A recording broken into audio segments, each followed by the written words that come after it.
Mize, pediatric speech-language pathologist, and welcome to Teach Me to Talk's podcast. Today we're continuing our series building verbal imitation skills in late talking toddlers.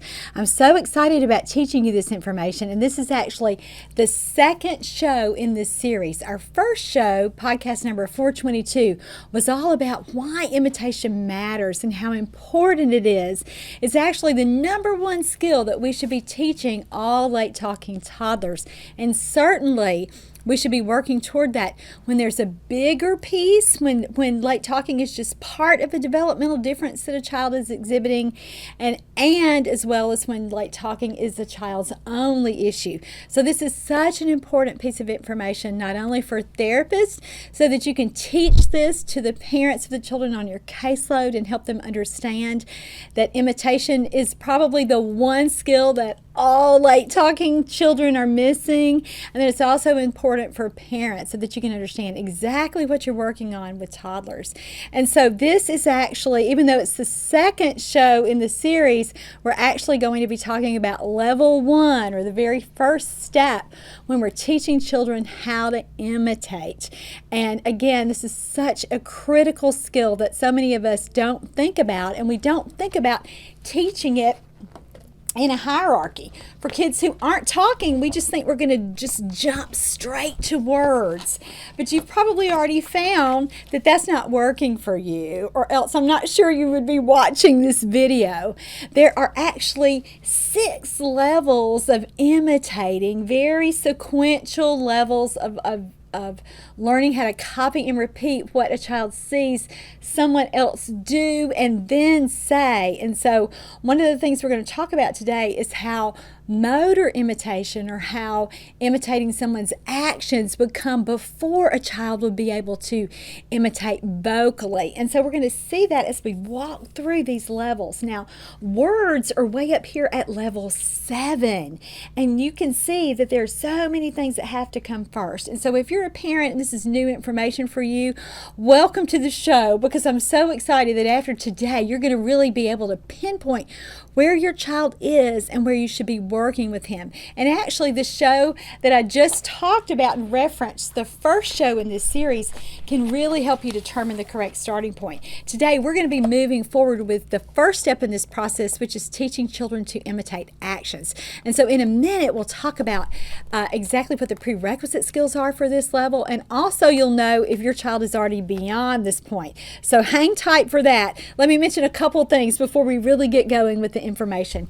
You can find all this information in my therapy treatment manual for parents and professionals called Building Verbal Imitation Skills in Toddlers, and that link will be right there below the post on YouTube, or if you are listening on your podcast app, you can find out more information about that at my website, which is Teach Me to Talk. And again, the name of that therapy manual is Building Verbal Imitation Skills in Toddlers. Now, if you are a therapist and you want to get CE credit for this show, you can do that now for $10 for this show. And you'll also have access to this handout, this PDF tool that you can use for your own information, your own reference, or to share with parents. And so today we're going to be talking about the first step in this hierarchy. And I'm so excited too within this program, because today we're going to be diving in and dissecting actual therapy clips, or clips of me working with children, or clips who are kind of our example children. And so we'll be doing that as we move through this series. And I'm so excited that we're able to offer that to you, because that's certainly something we wanted to do in the past here with our podcast. And so we're getting to do it in this program. So again, I'm so excited that we get to bump it up a little bit. You know, before we've always categorized our podcast as really introductory information. Today we're going to take it to that next level and look at things that are more intermediate and advanced, so that you as a therapist can just be as efficient as possible. And if you were working with your own late talker, you too are going to be able to learn from those examples and think, oh, this would be something to do. When he does this, I should do this. And so again, I hope that it's really, really going to help you. All right, so let's start with just a teeny tiny little review of why imitation matters. What does all this, why should you really be considering this as a part of your treatment plan if you are a speech language pathologist? It's because if you are not working on the right goals or the right level with a child, you're not going to see success. He or she may just plateau, may make a little bit of progress, and then you just feel stuck for session after session after session, and I don't want that to happen to you. And usually what that means is we are working at a level that's just too developmentally challenging for a child. We are working at a level that's too hard for him to be able to really make progress. There's some missing things in between. So what do we have to do? We have to back up and meet that child where he is and figure out where in this hierarchy of imitation his skills are breaking down. So that's what we're really going to be talking about throughout this series, and today we're going to start with that first level. And so if you're a therapist, you will immediately recognize children on your caseload currently or in the past where you think, gosh, I wish that's where I would have started with them. I was working at a level that was too high, and no wonder we seemed to kind of spin our wheels for a while and didn't get very far. And so I know that you're going to feel that way today, and that's okay because that's part of learning. And you know, one of my favorite quotes in the world is, when we know better, we do better. So after today and after this series, I know that you're going to know better. All right, so let's start by looking at our handout. And again, you can purchase that at Teach Me to Talk. This is show number 423. And you can purchase the handout there with your CE credit for $10. And so here we're going to start with 3 big bullet points about imitating actions with objects and why this matters, and really tie this into language development. And if you are a therapist, these are the bullet points or the little pieces that you should adapt to your script for when you talk to parents about imitation, and particularly the children who aren't imitating anything. These are the kids that you don't really see them copying routines in their pretend play schemes, or you don't see them trying to imitate sounds from their parents or from you. This is really the most basic level where we start if we feel like, okay, I've got to start over with this kid, I don't have a good read on him, or this child has significant developmental delays. This is where we're starting.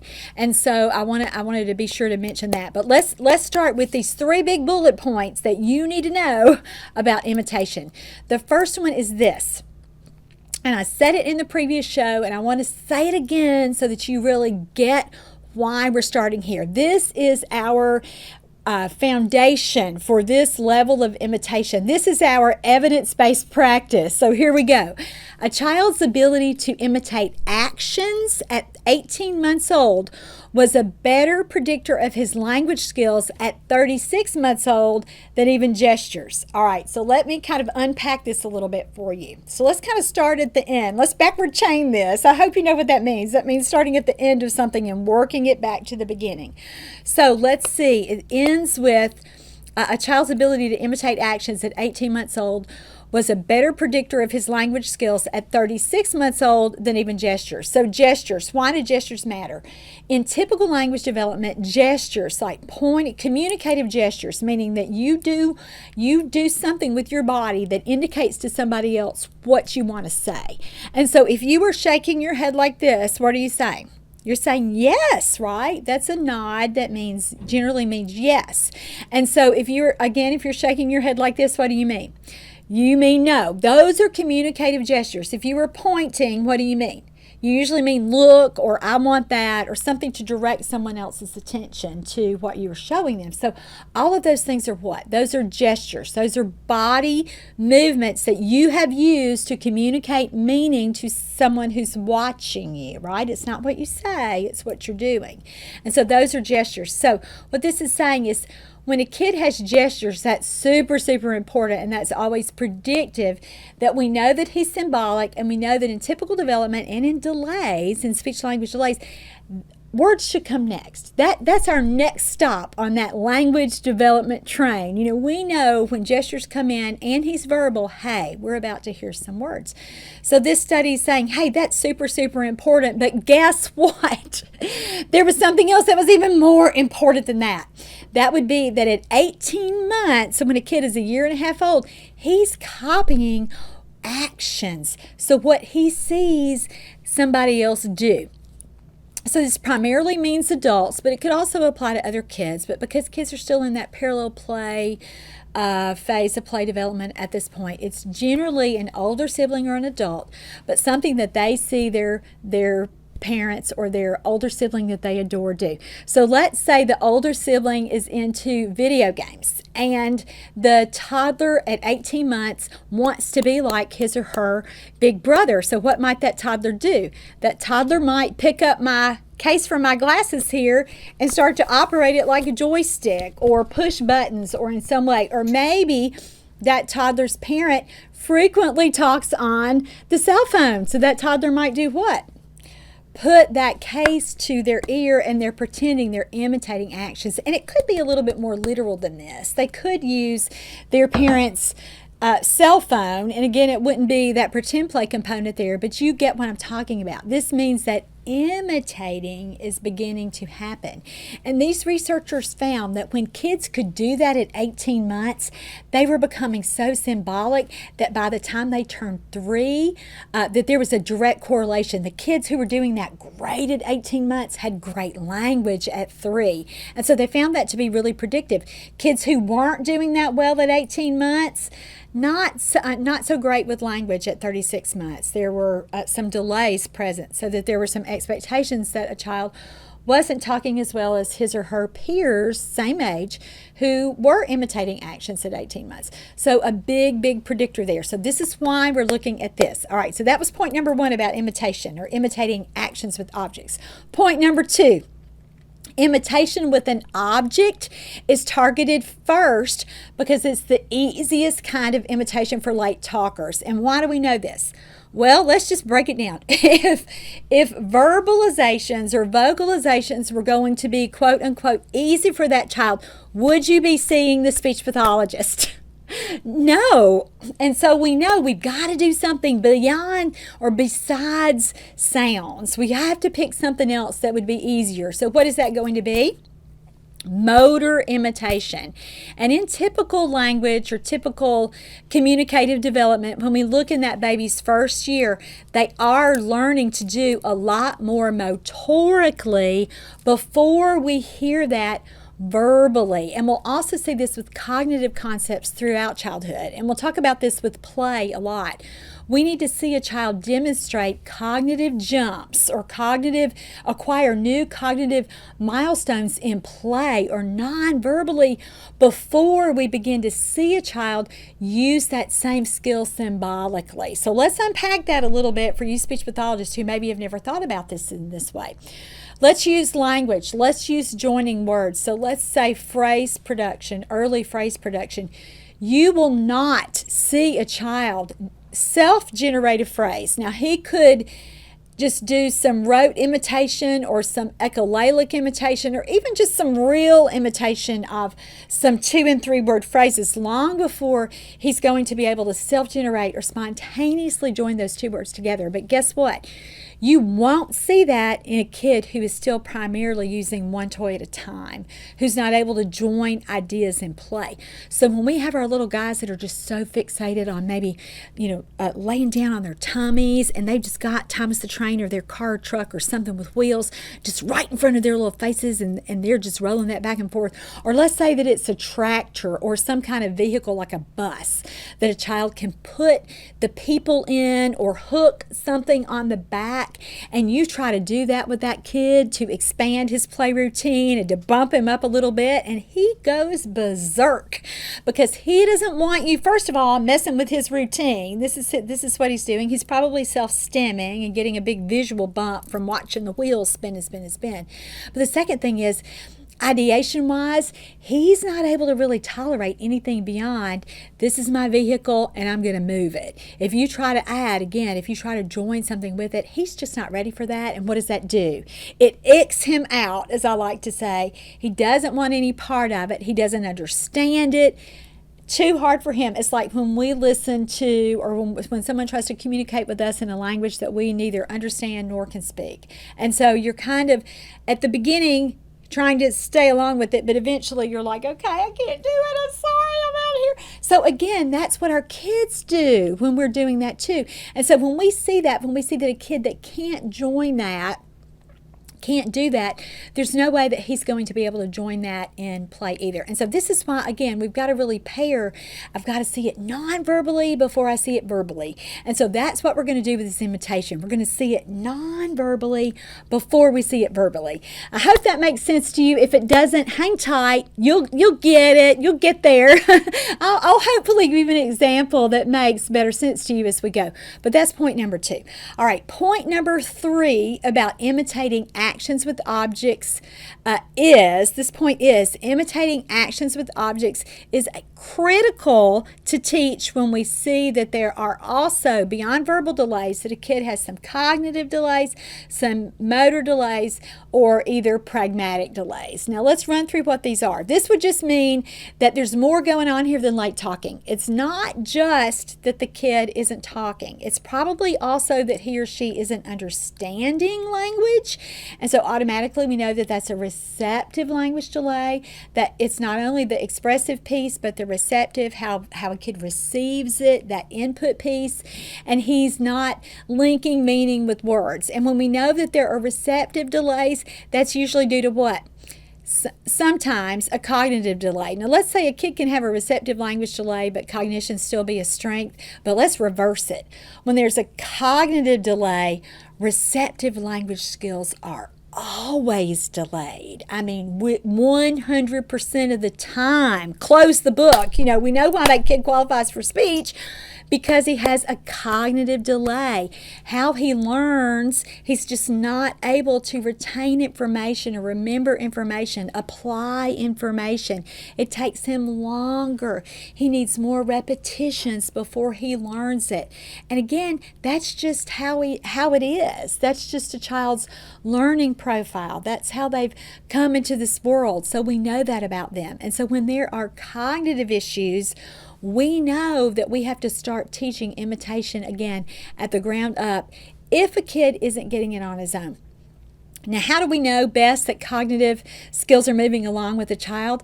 What did we say about that? We said we measure it non-verbally, and the best way to measure that is through play. So how are they playing with toys? At this point, are they using toys appropriately and functionally? And that's not to say that a kid can't have some quirks and do his own thing some of the time with toys, but it is to say that they understand what things are for. And so do they understand when they see a hairbrush in a baby doll set that they could brush their own hair with that?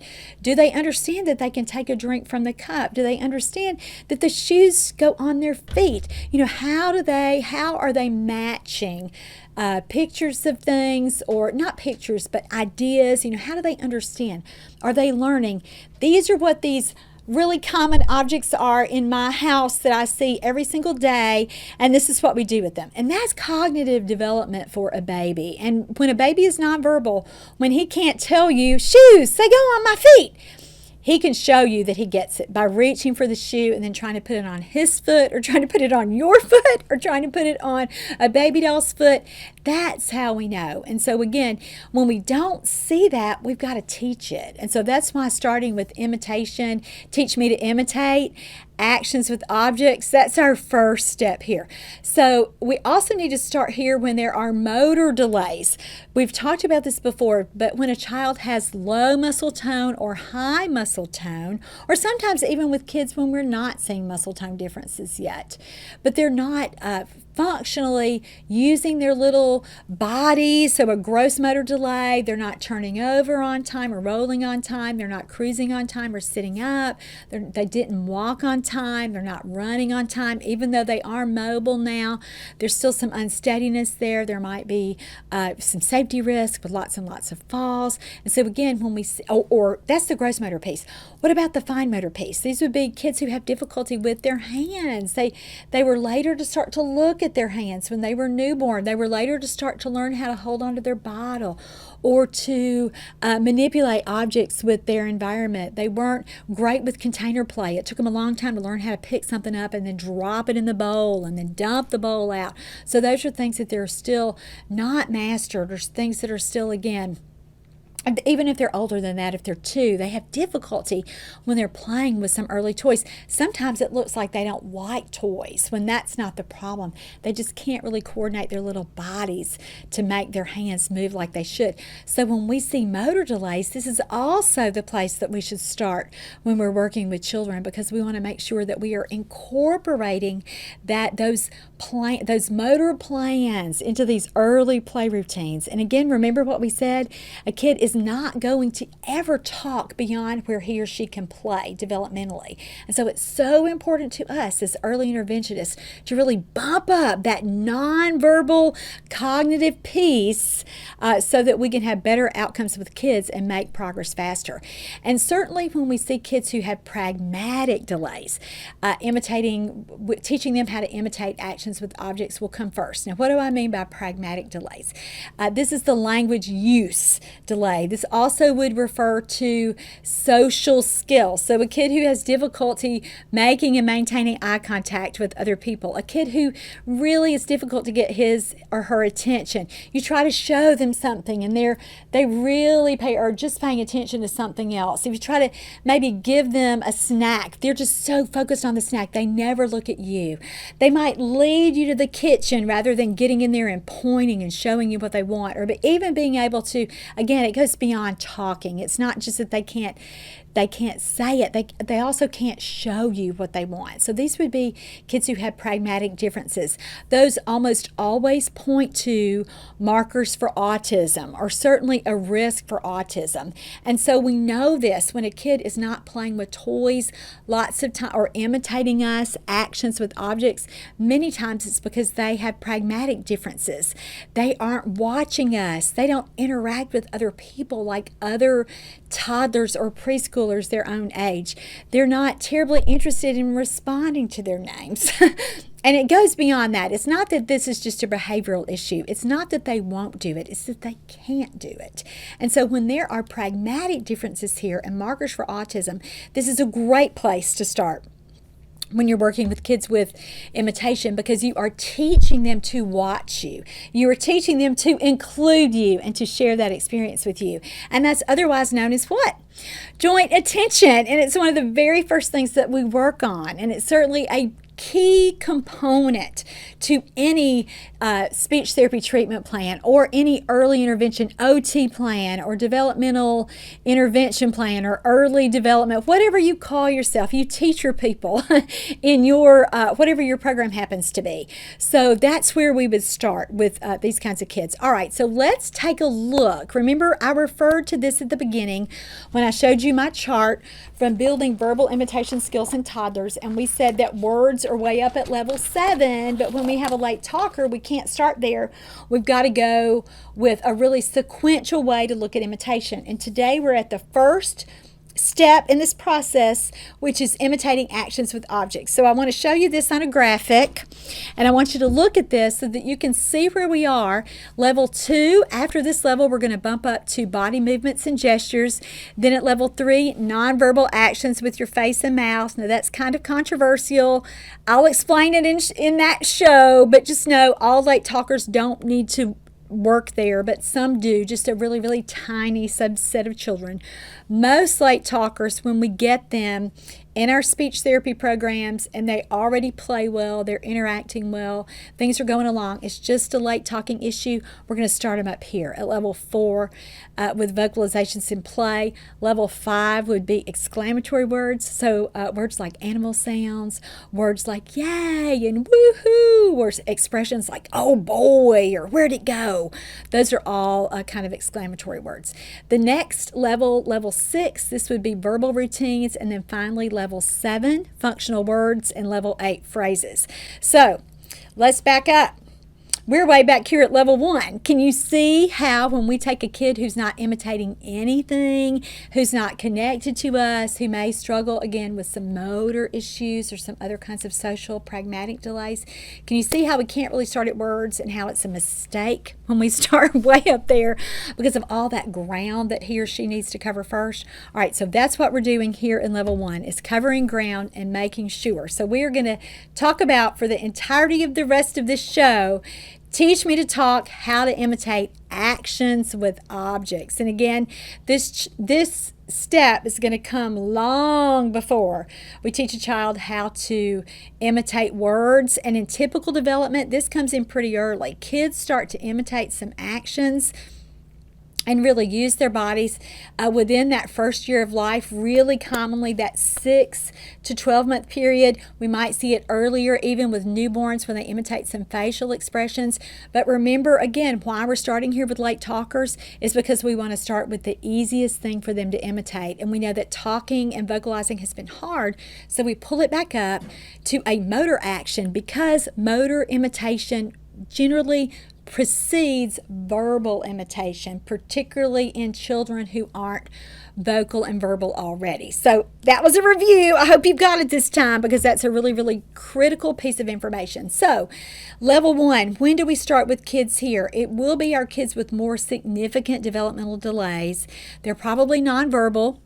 They're probably not playing very well with toys, in that they may kind of fixate on them, or they may do things with the toys that are not what they should do with the toys, but they're playing with it sort of, so you want to give them credit for that. But I'll show you a clip like that later, where a little boy is trying to do some things with the ball and hammer toy, but he just gets stuck in his self-stem behaviors. And so that's what we might see a lot.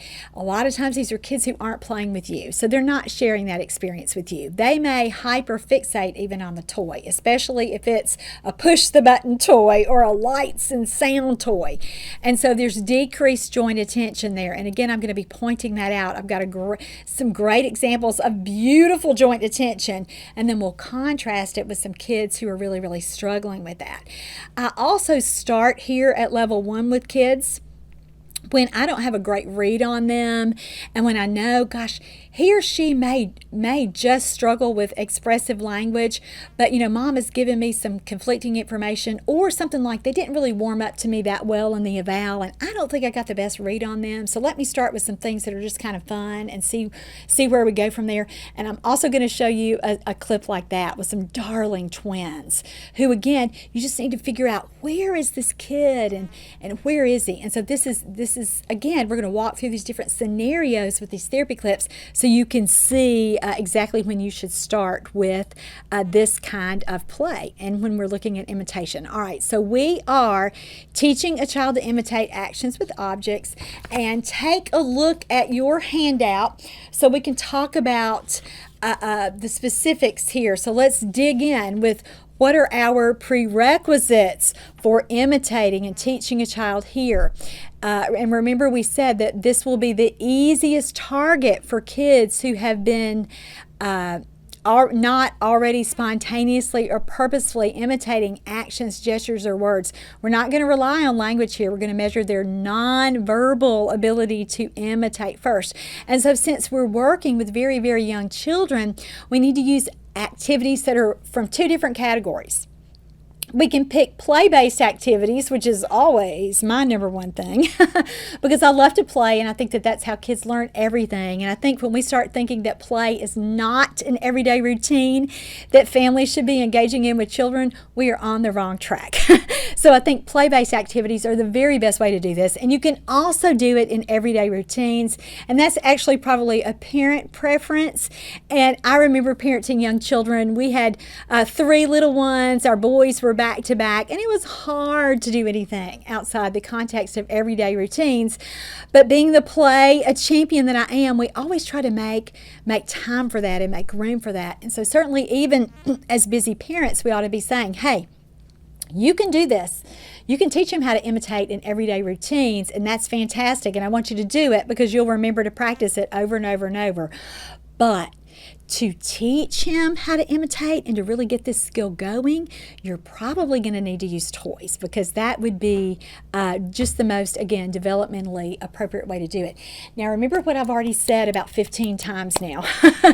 Motor imitation precedes verbal imitation. So at this phase, we're not asking kids to say anything. All we want them to do would be to copy our actions or copy what they see us doing. And therapists, you're going to have to say that to parents, because even though you know, and even though you're modeling words, like you'll see me model in a minute with a little girl, and we have a baby doll, and I'm telling her, pat, pat, pat. You know, as a mom who's concerned about her child talking, she's going to go to, oh, she wants her to say pat, pat, pat, pat, pat, pat. When our goal here is for the child to watch us and then what? Pat the baby doll herself. And so we have to really talk to moms and dads about, hey, we're not working on words yet. Remember, words are way up there at level 7. We're way back here at level 1. So you've got to say that and talk about that a lot. Another really important point is that toddlers, and certainly preschoolers who are still not talking, will physically be able to do these things pretty easily in level 1 unless there are lots of motor concerns. And even if there are, you still need to do this because they need the practice. They need the play practice, and they need the motoric imitative practice. But most of the kids on our caseloads will be able to physically do these things. But here's the kicker. They've got to do it in imitation of you. And remember, why is that important? Because imitating is how we learn everything. And so remember what else we said?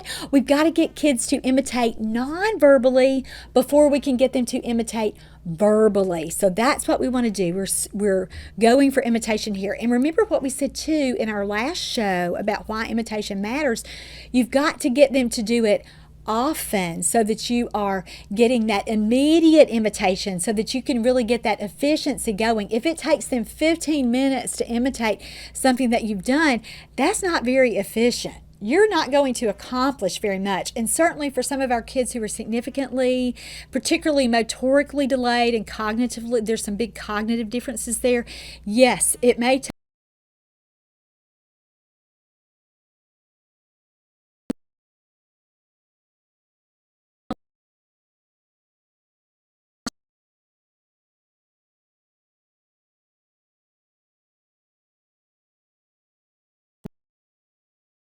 piece just gets, pretty consistently back and forth, back and forth, back and forth. That's what we want to get to with kids. And so again, we have to start with it non-verbally. Now, some experts do say if a kid's already verbal, you don't have to back up to this spot, but I've already told you with kids with other kinds of developmental delays, motor problems, social issues, pragmatic issues, cognitive issues, you have to back up to this level. You can try it, but when you're not getting very far, back it on up to level 1, and I bet you'll start to see some progress then.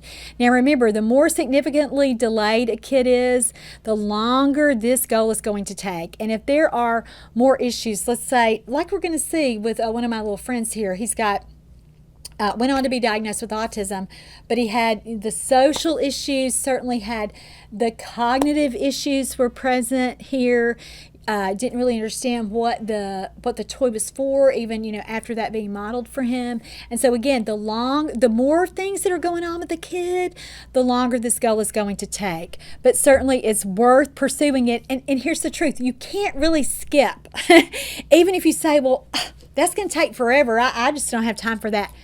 I'm sorry, it doesn't happen that way. It would be like trying to teach, let's say that you get a third grader and you say, he's in third grade, it's time for multiplication tables, hooray, but he doesn't know how to add and subtract. You can't start with addition and subtraction, even though he's old enough for that, even though you think he should be able to do it. It's the end goal. You can't start there. And that's the same thing with imitation. We can't start with levels that are too high. So if you feel like this level is frustrating for you, you don't get very far, that's okay. I'm going to give you other things to do as we talk about it, but just know this is your starting point. Also, another important point for kids who will go on to be diagnosed with autism, or kids who have lots of characteristics or markers for autism when you start thinking about imitation. Over time, when you teach this imitation with play, you do something with a toy, he does something with a toy. Again, you're targeting that wonderful joint attention, which, I feel like, the clouds have parted, the angels are singing, when I get a kid who hasn't demonstrated great joint attention and then he gets it. But the same thing is true with toys and with self-stimulatory play. When we get a kid imitating at this level and doing more things that we show him how to do, his play skills will improve too. So that's another added bonus here. All right, so what are your prerequisites? Basically, I think any kid who's a late talker can start here if we are looking at imitation. And again, I've told you that even when I know a kid's skills are higher, but I just want to establish a good relationship with him, this should be pretty easy for him to do. If his play skills are moving along, it might be a shyer kid that I think I just want to start with. Or again, I think you can do it with almost any kid. But if a kid is significantly there are, especially motor challenges, these are the things. He needs to be able to purposefully reach for or swat at an object. So that would mean that he would have motor skill proficiency at about the 6 to 9 month developmental level. Usually holding a bottle or cup by themselves. That means that they've learned that there are some functional skills that they can use. They know what a cup is for. They're at least doing that very, very basic object manipulation. A kid can explore a toy with his hands. And so here, if we don't have basic exploration or basic ability to use their little hands, this is not going to be an appropriate goal. And then that first basic awareness of another person. I'm going to watch you for at least a few seconds, long enough for me to be able to map what you're doing, send it to my little brain, send it back to my little hands, and then I can do that too. And so that social piece is there too. And so when we have kids that aren't connected with us, this may also be an issue, not because they're motor skills, but because of their social interaction piece. And so that would certainly be something too. What do we do if we have kids that you are already saying to me, Laura, we're not there yet. Don't turn off the video. Don't stop the podcast. What can we do? We're going to address the underlying reason. So if there are motor issues, we're going to help a kid. We're going to back way up to helping a kid learn how to transfer an object from one hand to another. We're going to back up to some container play where we're really helping a kid learn how to explore and look at objects and pick it up and take it and look at it and dump it back in the bowl. More importantly, as an SLP, if you have access to a physical therapist, if there's a gross motor issue, or an occupational therapist, if there's a fine motor issue, please make that referral. Please help those parents understand that you can do some things to get motor skills going, but you're not the pro. And so if a family has access to those other resources, we should certainly help a family pursue those kinds of things. All right, what if there's a social skill issue? What if you're saying, Laura, you said that he has to be able to watch me long enough to do it, and you might even say something like, well, he could do it if he wanted to. Actually, probably not. It's probably that he just can't do it yet. And we talked about especially our little friends who will go on to be diagnosed with autism. They don't have that innate ability to want to watch other people and connect with other people at the beginning because there are likely structural differences in their little brains. And so we've got to get that interaction piece going first, well before they can imitate actions with objects. And so for those kids, you have to back up and do a lot of social games. And we're going to talk about social games in this next step, but only at a point for a kid to learn how to do the action or the gesture or the little do his part with the hand motion in that game. there's something that comes first, and it's just interacting with you and connecting with you and staying with you. And so for those kids, you're going to have to back up and work on that first. And you're going to be working on the games that we do in this next level, like, hand motions to songs, or something just really simple like peekaboo. You're going to work on that at the next level for a kid to be able to imitate your action or your body movement, as in, I'm going to take the blanket off, or I'm going to hold my hands up, or I'm going to clap with you, as a way to move him toward words. But even before that, you want him just staying with you during the game.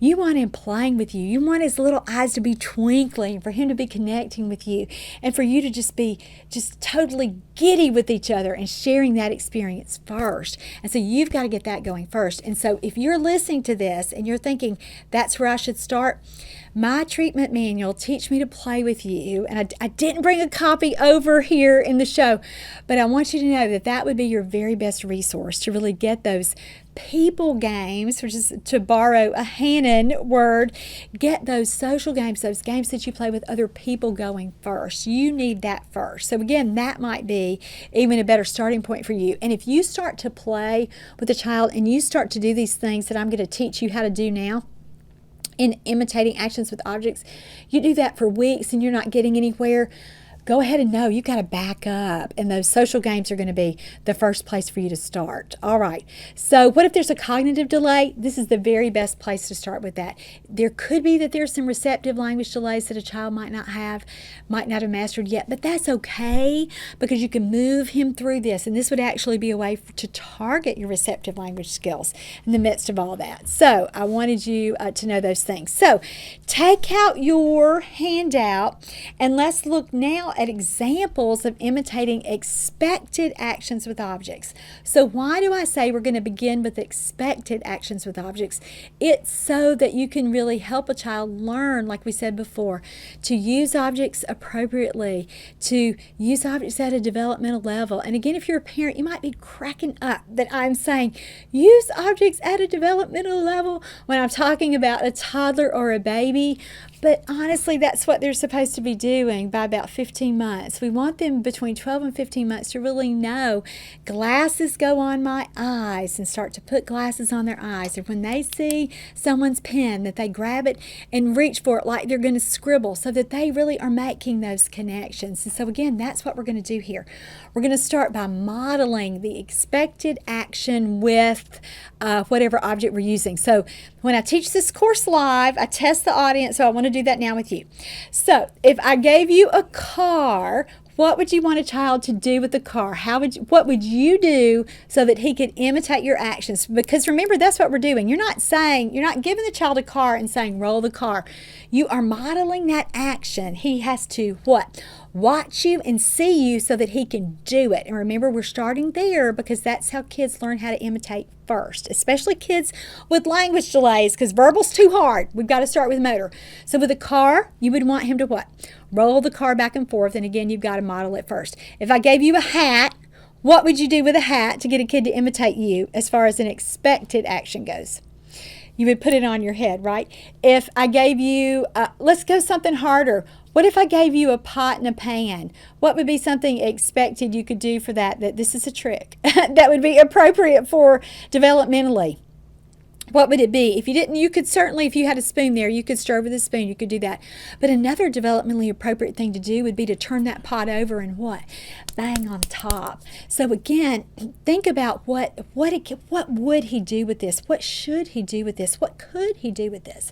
And that would be that, pardon me, expected action that we would want him to imitate. So remember, that's what we're looking for here in this phase, is for a child to be able to imitate something that he sees you do. All right, so let's talk about this for a minute. What does it mean when a kid is not doing this?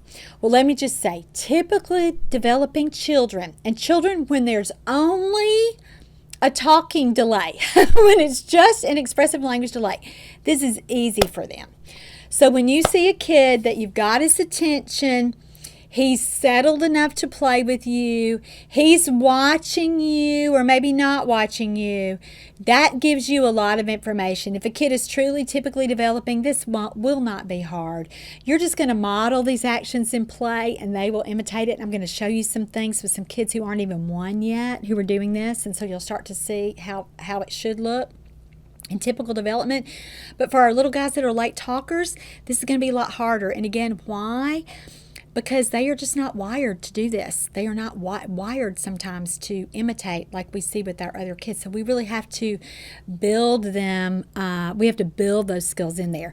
But part of this show is giving you examples of typically developing babies so that you can look at that again and kind of compare it. But I'm going to show you two very different toddlers. And again, these are both children who were within the realm of typical development when I saw them.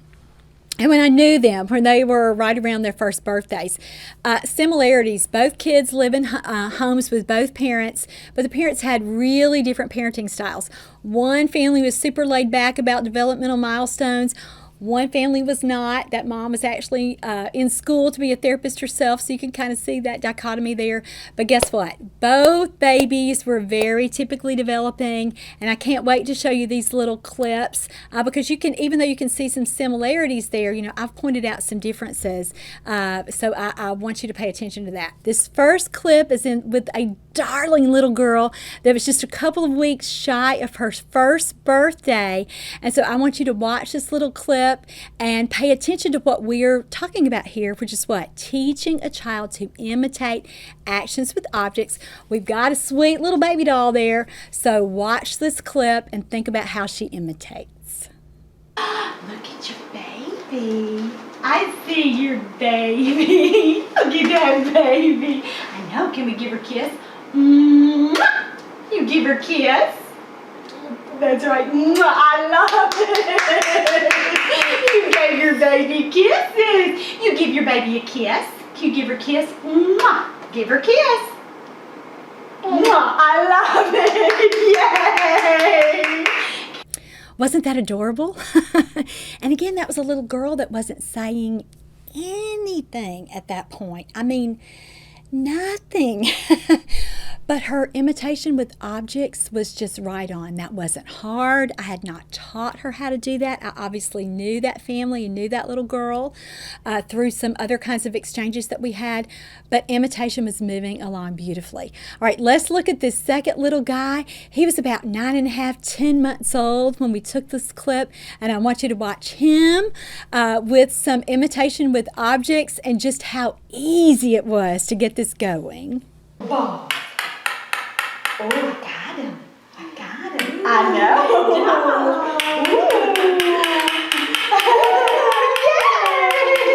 Yay! Got those balls. Are you going to hide them? Are you trying to hide them? Like bang, bang, bang, bang, bang, bang, bang.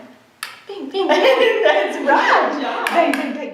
So how about that one? Did you see what he did? He just banged those little balls together, and that wasn't even hard for him, and it's not something we taught him how to do. He had never seen that toy before, but it didn't matter because he knew what? He knew how to imitate. So that's how easily and how early imitation comes in. And as early intervention therapists and SLPs who work with babies with communication delays and disorders, our perception gets skewed sometimes. We don't always realize just how natural these kinds of skills are.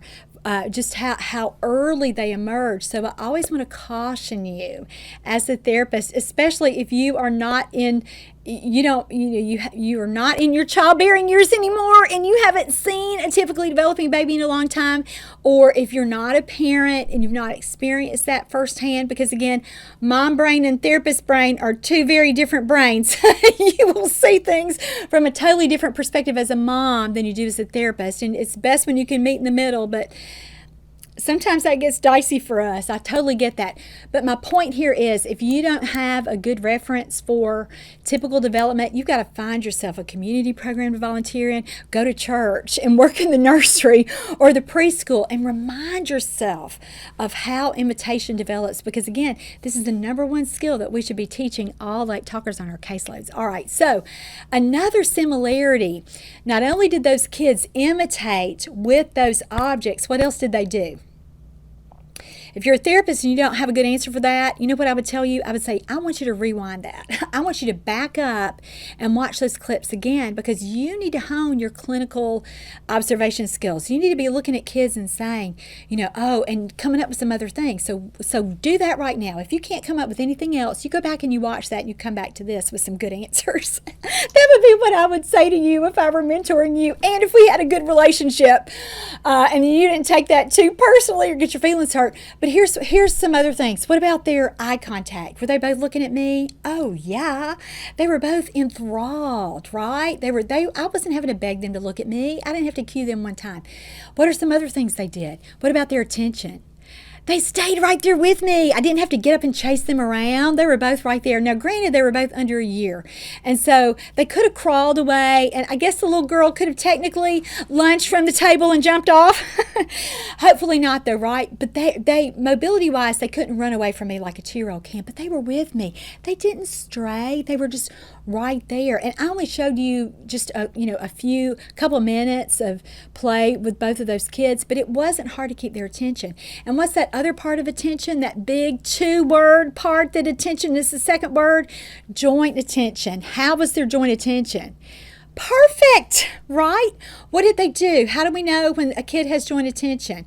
We know that his eye gaze changes. So I never have a toy here when I'm trying to give this example, but let's just say our point of attention here should be my glasses. So what should we see? Let's say that you were the kid, or no, let's say I'm the kid and you're the adult. So what should you see me doing at you if we're both talking about these glasses? I should be what? Looking at the glasses and looking at you, and looking back at the glasses and then looking back at you, right? That's how we know. That's what joint attention is. You're not as the adult. If you were with me and I'm the kid and you're the adult, if you were trying to have to put the glasses on me or just, shove them in my face like we do with kids when we are having difficulty keeping their visual attention or their joint attention, that it wasn't hard with those kids. Did you see how easily they stayed with me, and how the little girl with the baby doll, what was she doing? She would look at the doll, look at me, look at the doll, look at me. I didn't have to really hold the doll up and say, come on, do it. That's how it should be. And so my point here is, when you're having to do those things, you are compensating. That child does not have typically developing joint attention. And what should your first diagnostic thought always be? Well, first it should be, okay, there's a sensory issue here. I can't get his attention. You can go there first, but the second one is what? Closely followed behind that is autism, because joint attention, that's just a big marker for that. And so again, if you're not used to looking or used to looking at good joint attention, if you have been working for a while, or if you're new, if you're brand new and you think, Laura, I don't really ever see that with kids. It's because you're just working with kids with delays and disorders. You've got to back up, like we said, and take that look at typical development. So go back and watch those clips so you can recognize that when it happens. I want you to be able to see that. So we talked about the things that we look for right there. If a kid is not sharing that experience with us, we know we've got to make some changes. So what are some things that we can do? Okay, so I'm already saying, okay, you better work on joint attention. So let me tell you, let's talk a little bit about how to do that within the context of this course. But I also want to say, if you know that a kid you're working with, that you are listening to the show and watching the show just for the sake of treating a kid with autism, and you already say, his joint attention is not where I want it to be, I don't think I can move forward with this with this verbal imitation, because I'm going to have to stay here for a while. I wish I had some more information about this. You can get that. I have a book called the Autism Workbook, and I'll post a link right below here in the post on YouTube, or if you're listening with your podcast app, you can get it at Teach Me to Talk. But the Autism Workbook and Let's Talk About Talking both have sections about joint attention, where how do we work on that? How do we teach a kid with markers for autism how to take turns with me? How do we teach him how to stay with me? All of those things are wonderful things that you have got to learn how to do if you're ever going to make headway with a kid with autism. So those are the things that you can do. Beyond that, let's talk about what is appropriate to talk about here in this course. And that's something else you can do, is to tweak your materials. So we should always meet a child where he is, and that means that we are going to look at what are his best possible materials and what is my best possible setting. Because we can change where and we can change what. And sometimes that will make a difference when we're working with a kid who's not imitating actions with objects. So let me give you a tip here. You want to use toys that a child likes, and that is right here under Guidelines for Imitating Actions with Objects if you've purchased your CE credit for $10 and gotten your handout. The first one is play with a child using toys he likes. I wish I would have added, and I might do this before this handout is published, I should say play with toys a child likes but is not obsessed with. So here we want to use the child's preferences. We want to use materials that he's already interested in. Use something that he's going to see you start to bring it out. He's going to want to come over to you. You're not going to have to fight him to pull him away from something, because he's going to be initially interested. But we all know, especially with our little friends who have signs of autism, one of the diagnostic criteria for autism is that kids have obsessions and fascinations with objects that go beyond normal interest in either intensity or whatever the object happens to be. And so that would be that a kid has some atypical interest. Guess what? You can use some atypical interest. You totally can. We're going to talk about that. But you can't do it if a kid is totally obsessed with it. So here's what I mean. I mean if a child just has an unusual attachment to, let's say, Thomas the Train, because that happens a lot, right? Because little wheels spin and a kid can stim with that, and it's holdable in his hands, and he's blue, and there's a show on Netflix or where PBS or wherever parents find it. I don't even know where Thomas is, but a parent can find that, and there's a funny British accent, and it kind of has the whole tone of the show is very flat, so it can kind of lull you into oblivion, right? So no wonder a kid likes Thomas. I mean, how many things are there? You can do that, but when a kid is completely obsessed with Thomas to the point that he won't let you hold his Thomas to model it, or even a similar Thomas the Train, when he crosses over that he has to hoard or he has to completely check out and leave you out, that's not going to be a good material for this, right? Because what are you going to have to do then? Then you're going to have to manage behavior. And anytime we spend more time on behavior than language, and here I don't mean behavior as in imitate actions with objects. That is certainly behavior. I mean behavior as in redirect attention, beg him to play with you, plead with him to let you have a turn. That's not going to work here. So you want to use things he's interested in but not obsessed with. But you can use those atypical interests. So I've done this a lot with the little guy you're going to see later. He really liked to open and close doors in the kitchen with cabinets, so we use that a lot. I've used imitation with feathers, and so that a kid likes feathers, and so what can you do with the feather? You know, we were saying before you would do an expected action, but what's an expected action with a feather? You know, that might be hard. You can do simple things like you can hold the feather up, hold the feather down. If you want to think about something more quote-unquote functional that a kid might have done with it, what does he do with it already? Does he blow it? Does he try to tickle? Does he just swing it back and forth? Do that. Model that action first. That's expected for him because that's what he does with it.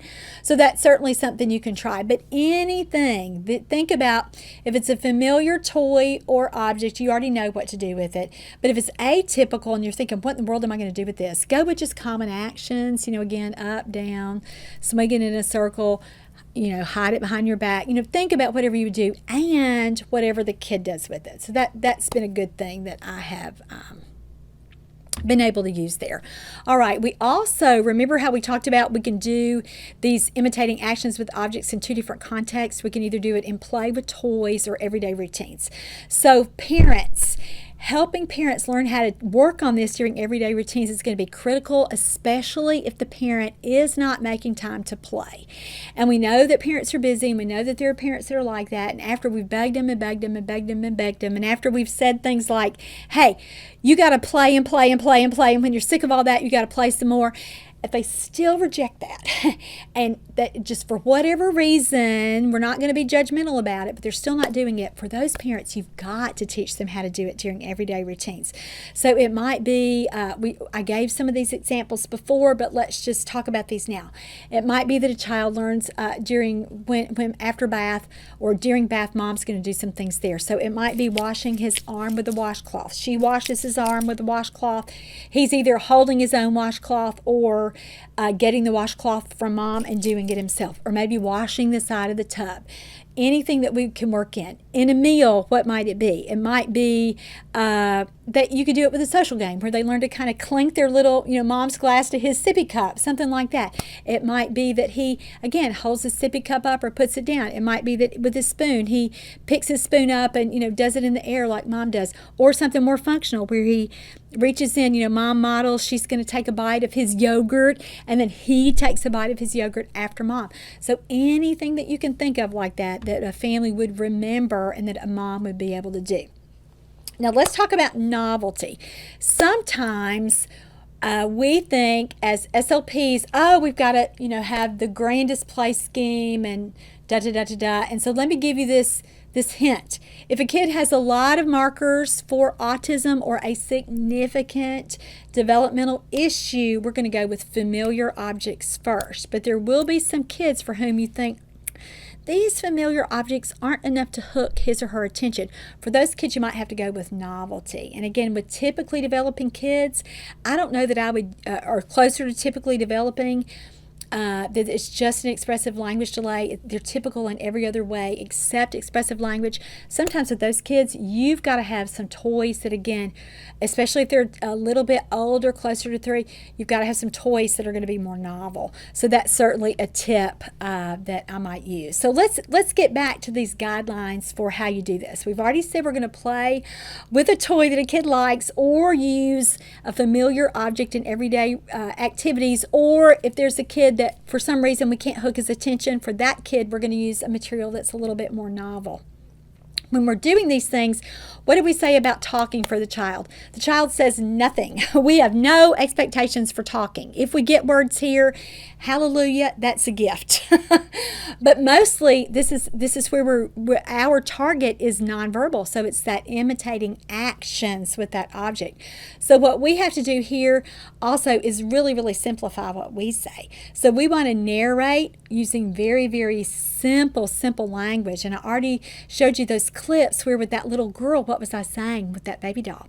I was just saying pat, pat, pat. And with that little boy, what did I say with the balls? Bang, bang, or bang, bang, bang, whatever I said there. So you've got to use really simple language. And I like to use words that if a child were going to be able to developmentally imitate, and I'm going to get that hallelujah gift right there, I say things that I think he would have an easier time imitating. So with the balls, you can use an exclamatory word that we're going to talk about later, bang, bang, bang, or you can just say, ball, ball, ball, or boom, boom, boom, or, if a kid's into numbers, if you already know that's something that he loves, or the parent just kind of says that all the time, 1, 2, 3. So again, narrate using very, very simple language that you think the child is going to like, that will hook him, and usually those exclamatory play sounds are the way to go with that. The next thing we want to do is imitate and respond to the child to encourage that social interaction and joint attention. So you're not going to just have and I kind of snicker about this with, sometimes how we used to do therapy kind of in the 80s, or maybe some of our colleagues who were maybe ABA therapists who aren't as play-based. They're just super, super structured, even with toddlers. Don't get me started on that. But also that, where even if you are just kind of testing a child, where we line up objects and that you would one at a time kind of, you give him a set of balls and you've got a set of balls and you bang them together and then you put them down and then you're going to give him a bowl and a spoon and you have a bowl and a spoon and you're going to stir and then you're going to put it down. Don't do that. We want to make this more naturalistic in the context of play, and we really want to, again, make it more play-like where we are initiating and we're responding and there's that back and forth, nice communicative flow there. The next thing we want to do is be sure that we're modeling familiar actions with the toys first, and that again is to get that comfort level, that familiarity built so that we know what we're doing and so that we don't give a kid credit for just going off and doing his own thing. We want to keep it pretty simple at the beginning. And that's the other thing with parents too. Sometimes they get so excited about the novelty and they hear me say things like ratchet it up and be more fun, and everybody just kind of goes loosey-goosey. We don't want that. We want to have some structure here. This after all is science. So we want to do that. So you really want to start with those familiar actions first. And you're going to see some more clips of this in a minute. And if a child isn't doing it, what do we want to do? We want to be sure that we are helping him. Now, so providing that physical assistance to quote unquote make him do that imitation with that object. Now, can we always do that? Not always, but most of the time we can. And that's why at this level, it's perfectly fine to do some hand-over-hand assistance. And you're going to see that in a minute with a therapy clip that I'm doing.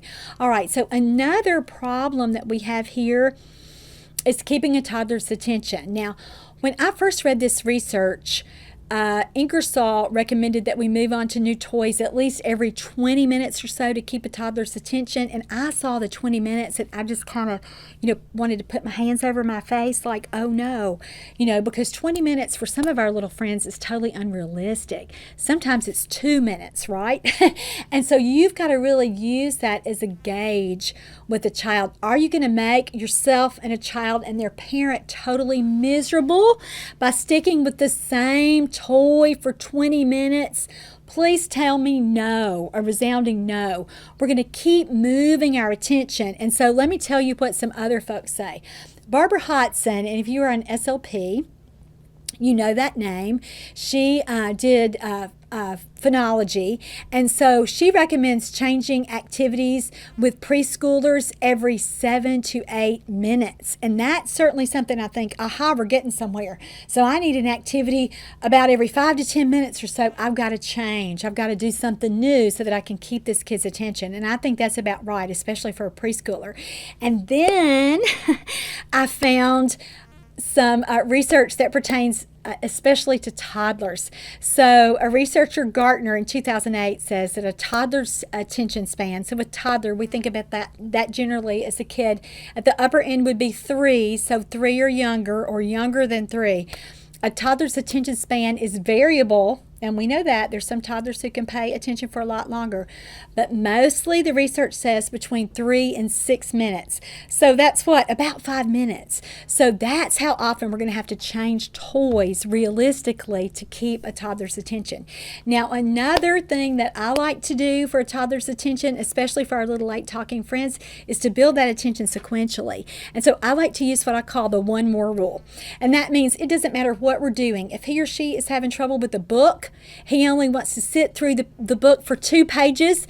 I just want to try to get 3 pages. And to do that, what am I doing? I'm just saying, one more, come on, one more. And I flip that page and we do that next book or whatever we're doing. And with a book, what could you do? You could do some imitation with the pictures or some actions. You've got to model it first. So you could pat the picture like, pat the puppy. You could kiss the baby in the picture. You could knock on the door of a car or the door of a house in a picture. Those are some things you could do with that book.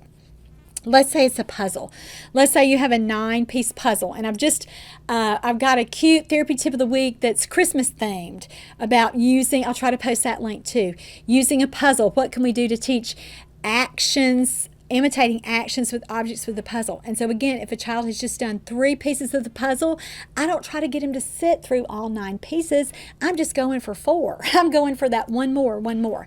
And so that's how we extend a toddler's attention. And so if you're working with a child, your own child, or a child on your caseload who's a toddler, and you think, oh my goodness, he doesn't even have 2 minutes worth of attention. How am I ever going to get him to do this? You're just going to build it up one turn at a time. One turn at a time. And that's what you keep thinking about. And you just think, this session, he did 2 pages of the book before he moved on. So that means next session, I want him to do 3 pages. This session, he played with me with this ball toy. He did it twice. Next time, I want 3 times. And so again, that's how we build attention with toddlers. And that's what we say to parents. And we don't ever give them unrealistic expectations. And so we say, we're just trying one more. And that's my rule as far as that goes. All right, I already alluded to this a second ago, but I want to say this too. When we're helping toddlers learn how to imitate actions with objects, we need to use the same cues that we use for receptive language, for when we're helping a child learn how to understand what requests are or to follow a direction for us. We tell him, we show him, we help him. And so here, because this is primarily a nonverbal system, we're modeling. So we're showing him what we're doing. So we're going to perform the action with the object 3 to 5 times to just show him. And if he doesn't do it after we show him, we immediately take our hands and we help him perform that action. All right, so what are some things that we can do? I'm going to go ahead and talk about now some troubleshooting things that I want us to do. And this is our first. This is actually still listed as the last guideline under imitating actions with objects. But honestly, this is one of the things that I think about when things aren't going very well, is that sometimes it's that I need a set of toys and the kid needs a set of toys. This is especially if he is upset that I'm taking a turn with his toy. I want to get 2 identical sets of toys. Sometimes we only need 1 set of toys, and that would be for the kid who leaves you out unless he kind of takes his toys and turns and you never see his little eyes again. For those kids, you just want to use 1 set of toys. So that might be real helpful for you too. All right, reciprocal imitation. When we can't get a kid to imitate us, we have to imitate them. And so again, sometimes that's hard to get going. To help us do that, we limit their ability to get away from us. And that doesn't mean that we built them in a high chair, but it does mean that we do this only in small spaces. And we do it only with the child who we are helping get engaged with us. So we're positioning our face right within his face, within his line of vision. So we certainly do that.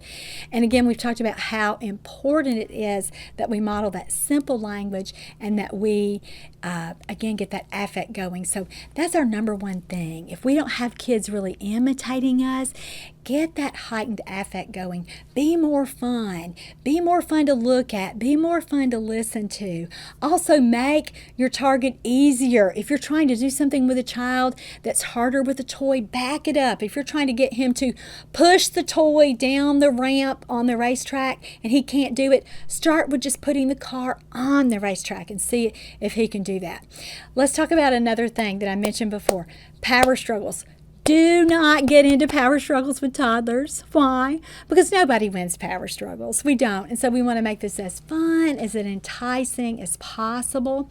Another big tip is to sing as you play and really, really help a child, again, be engaged with you so that you can be more melodic and hook his attention. All right, I'm getting ready to show you some more therapy clips. Remember what I said before. If a child is more significantly impaired, the longer this goal is going to take. So I want to show you my next little friend. I had the privilege of meeting him virtually or online long before I met him in person. His parents were actually missionaries overseas in Moldova. When they contacted me, I had never heard of the country of Moldova, but they found me through a common friend on social media, and so we connected, and I was so happy to be able to help this family. family. This little boy turned out to be diagnosed with autism. At this point, I was just beginning to establish my relationship with this family. I had worked with them via Skype, but then they came home, fortunately, to the same city that I lived in, and so I was able to meet them and work with them directly. And this is just how difficult it is to get imitation going when there are other things. So I want you to watch this little boy, and again, this is real life therapy.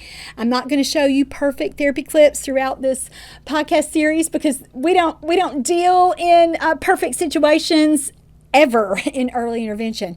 So watch this clip. Know that it may take a long time for imitation to develop with a kid like this. So watch it, and then we're going to talk about some things, okay? Oh. And you want the hammer? There it is. Hammer. Hammer. Uh-oh. Look. Boom, boom, boom, boom. Do it this way. Boom, boom. Yay! Oh! Oh! This way. Boom, boom, boom, boom, boom. Yay! Balls! Ball! In. Ball! In. Get the ball. Jim. Get the ball. Get this ball. Ball. Oh, I'm gonna hold mine. That's mine. Boom, boom, boom, boom, boom, boom, boom. Boom, boom, boom, boom, boom, boom, boom. Mine. Oh, you wanna make them dance. That's your little place here. Oh, what's wrong? What's wrong? Hit 'em. Boom, boom, boom, boom, boom, boom, boom. You are avoiding. Oh no, you're letting me hold you, but you were really trying to avoid me. Boom, boom, boom, boom, boom, boom, boom. Boom, boom, boom.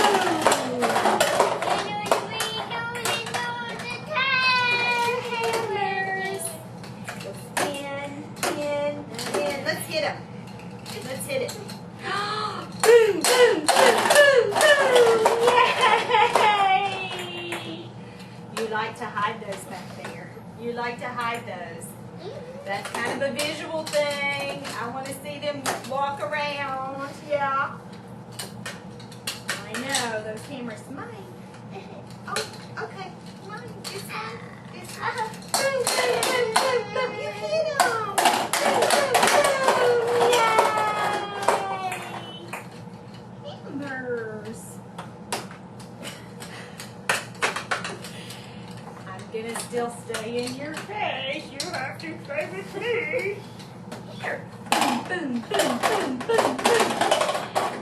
Boom, boom, boom, boom, boom. Yay! I have to get one of these back without making you too mad. I know, but then... So how was that little guy's joint attention? Not so great, right? Did you ever see him really look at me? I think that there may have been a little time when he's looking at me when I've got the hammer, but it's mostly me that I've got the hammer and I'm putting myself. I've scooted over just a tiny bit, and he wanted what I had, so he might have just kind of caught my attention or caught my eyes just as he's, again, trying to get what he wanted there. So don't you think that's probably why he's not great at imitating? Yeah, because he's not really with me. He's still really doing his own thing, right? And so when we see kids that are socially isolated like this, what do we say? We can keep working on this, but we really should get them to include us. And sometimes that's easier when we don't have toys. And so sometimes that's why we have to back up to those social games. Remember, I told you can find that in my treatment manual, Teach Me to Play with You. So if that's something you're interested in, certainly that's a better starting place for that. All right, so I wanted just to show you how hard that was. So we talked about imitating expected actions, and we saw those two little friends that were just turning one. We had balls that we did that with, pardon me, and then we have the little girl who's patting the doll and kissing the baby doll, those kinds of things. Those were expected actions. With the little guy that we just saw, the expected action was what? Using that hammer to hit the balls. Now, let me say one more thing. With him, pushing the balls would have been an easier target to get him to imitate, so we could back up and do that. Putting the balls in the hole would be an easier expected action. That's how we could back up. just ditching the ball toy, because that really was a more complicated toy. Why? Because it was a tool. He had to use the tool, and again, he had some self-stem things with the tools. Remember, with the hammers, he wanted to bounce them around, and his mom actually thought he was doing a puppet show because they had done some puppet shows before in children's ministry. And so again, parents sometimes make assumptions, and I'm not slamming parents for doing that at all. They just don't understand really about language development, about how play, that continuum with that. And here's the truth: until a kid can talk and say, hey, that's not what I was doing, we don't really know. So again, I understand, but at the same time, what we're seeing looks like a stereotypic or self-stimulatory play behavior. So for that kind of kid, you also need to back up and use toys that are easier and really get them more connected with you in that social play first. So those are some ideas for kids like that. All right, so let's move on. What do we do after a kid can imitate expected actions? We move on to unexpected actions or unfamiliar actions or things that are novel or new. Now, why do we do this? It's so that we ensure that imitation is truly occurring, not just what we would naturally expect to happen with the object. Now, remember, we said at the beginning that's important because we want to teach a child how to do that appropriately and functionally, or use it the right way is how a parent would say it. But here we want to take it a step further so that we know that a kid really is copying what we do. And so let's use our earlier examples. So remember, I asked you, what would you do with a car for an expected action? And remember, we said that we would roll it, or whatever we said we would do with it. Give me some examples. Can you think of what you would do maybe unexpected for a car? What are some things you could do? Well, I might put it on my head. I might try to roll it down my leg, pop my leg up and roll it down my leg. I might sit on it, anything like that. And we would want a child to imitate that. What about a hat? What are some things you could do with a hat? Remember, expected action would be what? You put it on your head. But then what about an unexpected action? What could you do with it? Come up with anything. Like I said before, you could sit on it, you could put it in your pocket, you could try to put it on other body parts, maybe hang it on your ear or your nose. Kids would think that's really, really funny. And so that would be something that you would think about too. All right, I'm going to show you a great therapy clip with a little set of friends of mine, a little set of twins. They were 21, 22 months old at about this point. I met these little girls at a social event with my family, and they weren't doing very much. You could tell that they were preemies at that point. Their mom approached me and said, I know you're that speech therapist lady. I've kind of heard about you. And I said, oh gosh, I'd just love to work with these little girls. And I got them to do some things with me at that social event. They did some dancing with me. And so they were already engaged enough to be able to imitate. And it was pretty easy to get them going. And so I really thought with this little set of twins, and this is when I first wrote my book that I already showed you, Building Verbal Imitation in Toddlers, and when I was first thinking about putting them or having them in therapy, and I thought, this is going to be great. I'm going to walk these little girls through the process. And so this is one of the first sessions that we did with them, and guess what? They talked. They started talking like session 1 or 2, and it was incredible, and I just loved it. But it kind of blew what I had planned, that I was just going to walk them sequentially through this process. But they did so great, and I was so happy about that. But this is just a really cute clip of them. We are playing with puzzles, and their mom is there, so you can see their mom kind of, sitting there on the side sort of listening, which is what lots and lots of parents do. And I don't want you to think that that's, we don't always have to have parents right on top for them to be benefiting from what we're doing in therapy. And so again, I kind of want to show you that and say that to those of you who have kind of gotten off on that. But these are great examples of unexpected actions with the puzzle. So take a look, and then we'll talk about it some more. We've really gotten better with it. There. What's that? That's a phone. Hello. Good there. Look, I know what you like to do with these. You want to play this way? Clap, clap, clap. That's our favorite game to play with. Clap, clap, clap, clap, clap, clap. Ah! Oh, you went the wrong way. Clap, clap, clap, clap, clap. Up! Yay! Oh, watch Laura. Clap, clap, clap, clap, clap, clap. Down. All right. Clap, clap, clap, clap, clap, clap, clap. Down. That's funny. Clap, clap, clap. You want to run your head? Clap, clap, clap, clap, clap, clap. I heard you. Down. Down. I heard it. Clap, clap, clap, clap, clap, clap. Head. Ooh, that's funny. On your head. Clap, clap, clap, clap, clap, clap. Belly. Belly. Belly. Did you get your belly? Belly. Yeah. Do you say belly or tummy, Amber? Belly. Belly. Your belly. Okay. Clap, clap, clap, clap, clap, clap. Head. That's funny.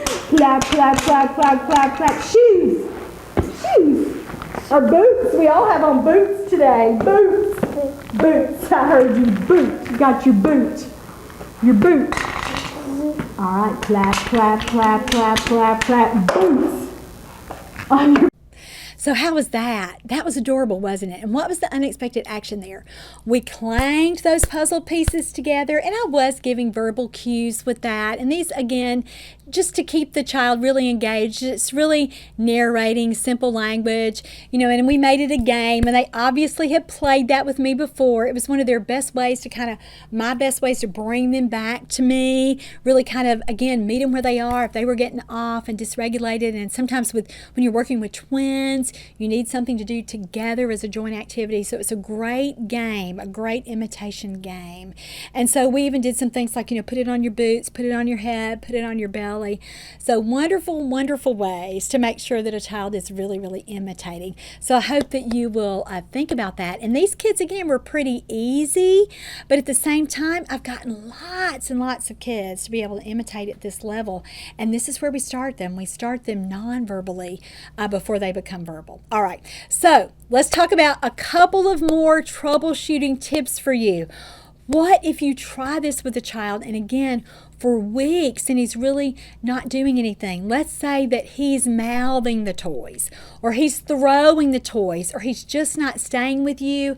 You got to back up. You've got to get that social interaction piece going so that he's with you more often, that you're not having to chase him down, do some things. You might remember what we said, modify your materials and modify your space, make it harder, meaning you're going to play in a smaller space. You're going to kind of corral him a little more. You're going to be more up and more fun, but at the same time, you might have to back up and work on that social connection, or work on just really having him, again, that attention piece, staying with you for longer amounts of time before you're going to move on to try to teach him to imitate. What if a child is too busy? You think, well, he does it, he imitates me, and then he's just off, he has to go run. You've got to get that kid regulated first. So I use what I call a move, sit philosophy, meaning I never think I'm going to sit down for more than a few minutes with a kid like this. We are purposefully going to move, and you can do that just with social games like chasing him and catching him, or throwing him around on the couch or on the bed, any kind of little movement game that you could do with him. And then you sit down with some toys. Then you move to do kind of a daily routine or an everyday routine that you think that he would imitate better in. Then you go right back after you do that for a few minutes. When you're losing him again, get up and run again. You might do something like, if we were here in my office, we would run from one wall to the other wall and one wall to the other wall, and then just do that until I saw him really be able to settle down. We might do a little jumping game. I might swing him in a blanket. Again, the possibilities are endless. We might have a slide so that he climbs up the slide and then slides down 10 times, 20 times, and then we go back to sitting down for the toy. So you've got to really keep a kid regulated so that you can work with him there. Let's talk about one other thing before we call it a day on this show. What about using other kids? I have found that at this level, if a kid is really struggling with imitation, other kids are going to be more of a distraction. Now, if a child is closer to typically developing, if the issues that he's experiencing are more expressive rather than he doesn't have a social interaction problem, he is understanding language, cognitively he's moving along, so he's using toys, other kids may be helpful. But if you spend so much of your time managing behavior, meaning that you've got to keep your kid on track, or sometimes you're managing behavior of the other kid, you're working with a sibling that it's all you can do to keep them with you, and you don't even really get to address the things of your little client because the sibling is really taking up so much of your and mom's focus. And so when that happens, don't use another kid. Get this piece firmly established at the beginning so then that you can move on. All right, that's all for teaching a child how to imitate actions with objects. Remember, this was our first step. When we look at this hierarchy of imitating, we are way back here. And can you see why in the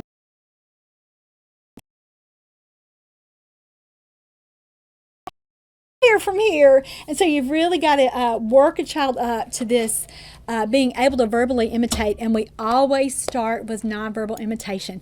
And remember what we said too, the more significantly challenged a child is as far as meeting his developmental milestones, the more delayed he is, the longer this is going to take. So just know that going in. And what else did we say? Anytime something is too hard, what do we have to do? Back up,